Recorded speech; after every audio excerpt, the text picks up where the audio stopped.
Hey there, welcome back to another fun day at home cooking with Holly B. And we just got over a nor'easter here in northern New Jersey. It was a lot of fun. I'm saying possibly 3 feet.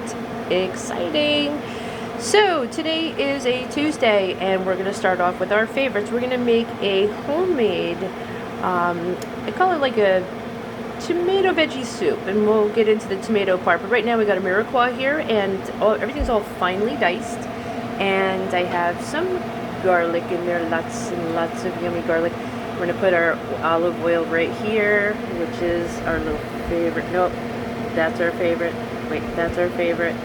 I think we're going to have to do this one. So we're just going to pour some of this yum in here and get this started. That should be enough. We're going to turn everything up on high. We're going to give it a stir. Do some, let this get down a little bit. And I will return after this starts getting to the point where I like it. I'm going to say maybe 10 minutes just to give these guys a little saute and help them soften up. And then we'll start going to the next steps. This is my recipe, tweaked from probably dozens of recipes, but it seems to be the one that everybody likes the most. Meantime, we're going to enjoy this beautiful glass. I don't know if you can see, it has an H on it with a nail polish bottle that was made from one of our beautiful girls, Maddie, from our nail academy that we all just graduated from, and that was her Christmas gift, homemade. What a beautiful thing. Such a great team we had there. It was awesome. So here we go. Isn't it beautiful? Yum, yum, yum, yum.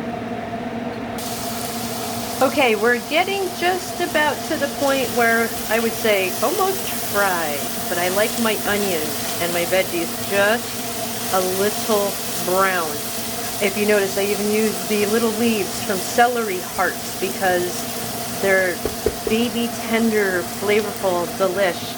Obviously in my favorite pan. How much abuse do you think this thing gets? So over here, the secret weapons. Ready?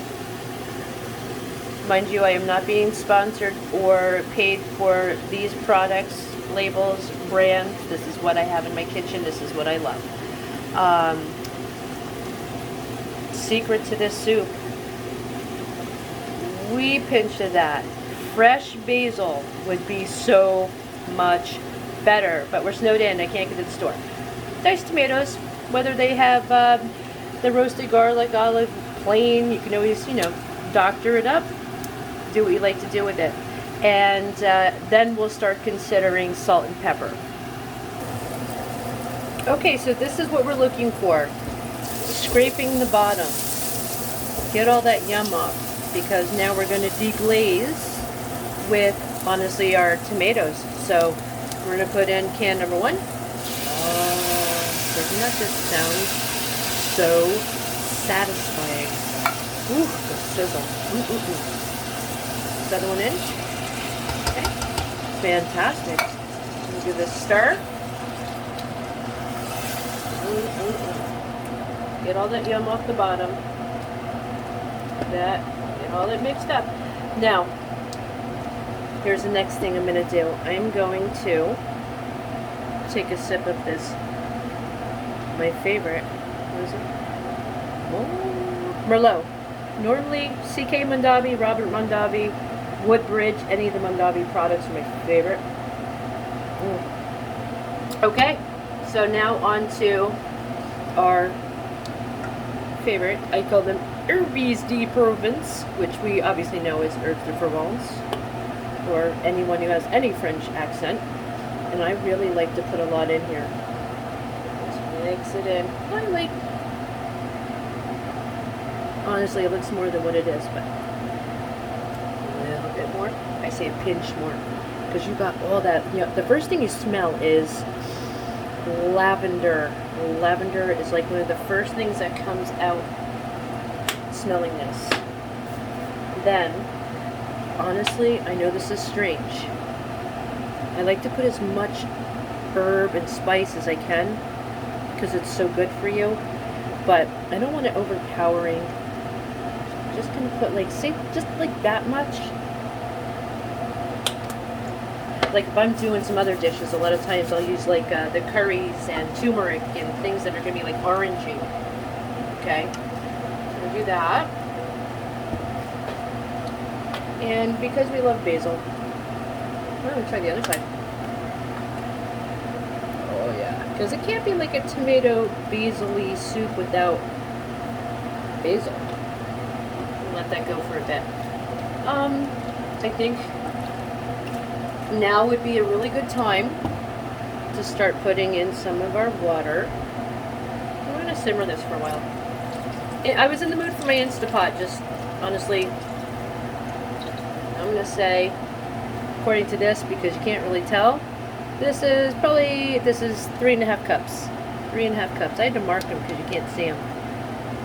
But about 3.5 cups. This little beauty goes here. We'll do this, then turn it up a little bit back to high. I had it on 8 on my stove. Obviously I didn't want to scorch everything. Now it looks kind of funky now, but it's going to look wonderful. And then I'm going to let it melt a little bit, marry if you will, and I'm going to give it a taste, see if we need salt and pepper, and if so, how much. Alright, next, as we got a little bit of a boil going on here, what I normally do at this stage is secret weapon number 12 in this case, veggie bouillon. Love this brand. Again, they're not sponsoring me, I'm just saying I love them. This is all I use. So 2 cubes veggie bouillon. I'm not going to salt because it could have a lot of salt in this bouillon. I'm going to wait, but there's no problems adding some of that beautiful pepper in here. See my other video, this is the handmade pepper grinder that I love so much, out of different color exotic woods. I was very happy. Love this, matching salt shaker as well. So we're going to wait on this, stir this a bit, see how we're going to like it, taste test, and just let it kind of soften. You know, as much as you like. Some people like al dente. I like some crunch in mine. A little. Not raw, but let's see how this goes in a few minutes and check back with you shortly. Alright, so this has been probably, say, 10 minutes. Gave it a stir. I'm going to turn the heat off now. We'll give this a little try, see the flavors, and if it needs some salt. Oh my goodness. My daughter's going to love this. I'm going to say yes. It's going to need a hefty pinch of salt for now. Now I'm going to get out my, what I call boat motor. And we're going to just do, say, half of this to be safe. On low.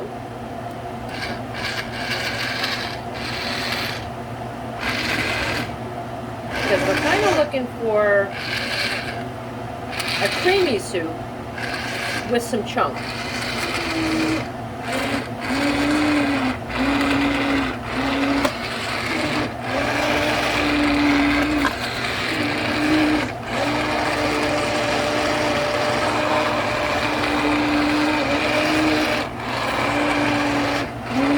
The big joke is not everybody has teeth in the house.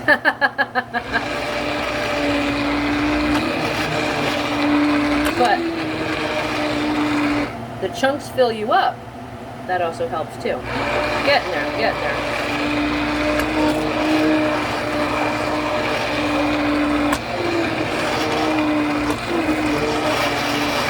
Okay, I'm going to give this guy a little tap. A couple of tomato bits I want to get down here. As I see them. And my beautiful little chef here, she's already got a spoon ready. So what I think I'm going to do is I am going to pause a minute so I can get her a little bowl for her to try. Hold on. Nobody move. Here I go. We have our classic little dish here. Now she might want to add a little salt to taste. See that little chunk right there? No bueno. She just likes it plain.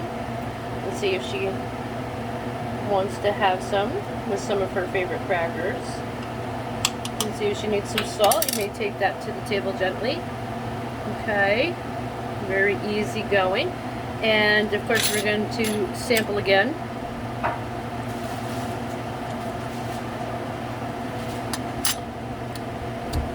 Oh my, that's all I can say. Maybe a wee bit more, but that's plenty enough. I'm going to let this rest a little bit and cool down.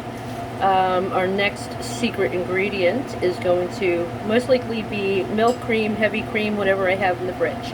Alright, so hopefully you're liking this. So it's basically my version of tomato, basil, vegetable soup. And please comment below. Let me know if anything that you guys would normally put in a nice soup like this, with using up your vegetables that aren't exactly salad quality, but there's always soup quality. So I don't like to waste too much. We'll let this cool, and I'm going to go pick our dairy. Okay, per my little chef, my 8-year-old, she says, "Mommy, I want some of this soup without the cream." So, she's a big fan of regular tomato soup, a la can with water. However, every chance we get, which is often, to make real nice home-based soups, we do it. I think that's enough for her. We'll do that. Again, I'm still letting this cool down because I don't want to add the cream right away. I'm afraid, potentially, it might like separate, if that makes sense. I've had it happen, so I'm just gonna let it chill out a little bit, and then I can try and mix it in. I'm going to warm up the dairy. This way, when I do put it in, it'll be probably equally as hot and have a better result. A trick I learned watching my favorite cooking channels, and we're going to do that instead. Okay, as far as dairy, it was either milk or fat-free, half and half, if that's even possible. So let's use that up from our previous recipe. We're just going to pour this guy in now. I microwaved a cup and a half for about a minute, exactly a minute actually. Let's see how this turns out. Oh goodness, goodness, goodness, goodness. Look at that. That's amazing. Now, I'm going to do something I typically probably wouldn't do, and that's maybe adding one of my favorite thickeners so it's not so watery. Trust me, with all that beautiful herb and flavor in there, salt is not necessary unless you're a saltaholic, which of course I would be, but that's really good. Let me go get something to thicken this up and see how that turns out. Okay, so I'm going to do a shout out to Angie Lupo as well. We discovered this at our local store, Krauser's, and there was a guy making soup there. I said, how do you get it so perfectly creamy without it tasting like flour and take a million years to get the lumps out? Voila, you're going to see this a lot, guys. My go-to. Now, back to Angie Lupo. She is queen of making sausage gravy. Sausage and gravy. Now, when we're camping, she's turned on to this as well for her thickener, and I am the one doing the biscuits on the grill. That's another show we should do. Can't wait to get her involved in that one. That'll be a lot of fun. So yeah, you can really be heavy on this, but once you get to the second coating, let's give it a little time to do its thing, okay, and then see how thick it turns out. Otherwise, my fear is we don't want to have soup that looks like a gravy. Otherwise, we're going to have to figure out, maybe we could put this over some pasta. Add a little vodka, you know, make something really good out of this. But I think we're going to leave it at about there. Just a little bit of a thickening soup. So let it thicken, give it a little bit, and always, always, always put it in a bowl. Get yourself your favorite soup spoon and just have at it with your favorite crackers. Now, normally in this house, it's always the oyster crackers, Ritz crackers, saltines is another reason why I don't add too much salt, because saltines and Ritz already has salt, and you know, unless you're a horse, if you get that reference, Karen Homer. Horses love salt blocks. So anyway, thank you for playing with us. Another round of Cooking with Holly B.